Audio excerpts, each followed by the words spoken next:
Watoto na vijana ni hazina ya taifa letu na ndio viongozi wetu watarajiwa wa taifa letu.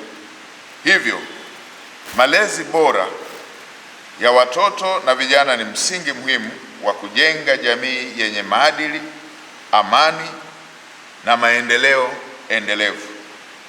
Malezi haya ni jukumu la pamoja linalohusisha wazazi, familia, taasisi za dini, shule, jamii na serikali.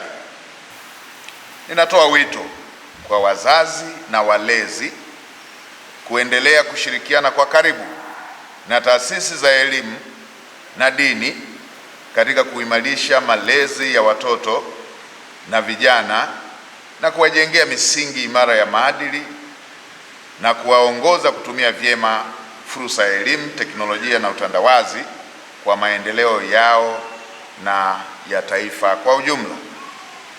Nitumie fursa hii pia kuwasihi Watanzania wote kuendelea kusherehekea sikukuu ya Krismasi na mwaka mpya kwa utulivu, amani na kwa kuzingatia kuwa sheria na mila zetu njema tunadumisha upendo na mshikamano.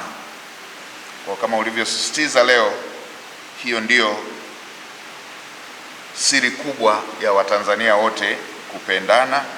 Tutaishi kwa kupendana, tutaishi kwa amani, tutaishi kwa mshikamano kama kila mmoja moyoni mwake ndimo kutakapokuwa na sheria hizo.